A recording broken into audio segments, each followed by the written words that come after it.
Welcome to back to my channel. আজ আমি যাচ্ছিলাম একটু বেলডাঙাতে ডাক্তার দেখাতে। তো ওখানে হোমিও ডাক্তার দেখাচ্ছি।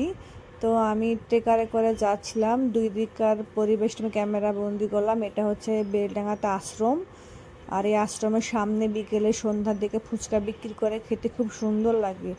আর এখানে হচ্ছে মাটনের দোকান, একটু ট্রেকার দাঁড়িয়েছিল, তো ক্যামেরা বন্দি করলাম। যা যা দরকার এখানে মাটন নিয়ে যাই। তারপরে আমরা ওখান থেকে ট্রেকারে করে বেরিয়ে ডাক্তার দেখছি, ডাক্তারখানা এখনও ডাক্তার আসেইনি, তাই আমরা এখন একটু শপিং করতে ঢুকলাম শপিং মলে। তো ভালো কিছু পাওয়াও গেল না, তো শুধু শুধু ঘুরে আসবো, তাই একটা বাচ্চার জন্য একটা প্যান্ট নিলাম, এইটা গোলাপি কালারের। এটা নিয়ে ওখান থেকে বেরিয়ে চলে এসেছিলাম। তো এখনও মানে কিছুই অতটা পছন্দ হয়নি, এই শপিং মলটা এখনও ঠিকঠাক করেনি। তোমরা ওখান থেকে বেরিয়ে এসে ডাক্তার দেখিয়ে এবারে বাড়ি চলে আসলাম। Tata bye.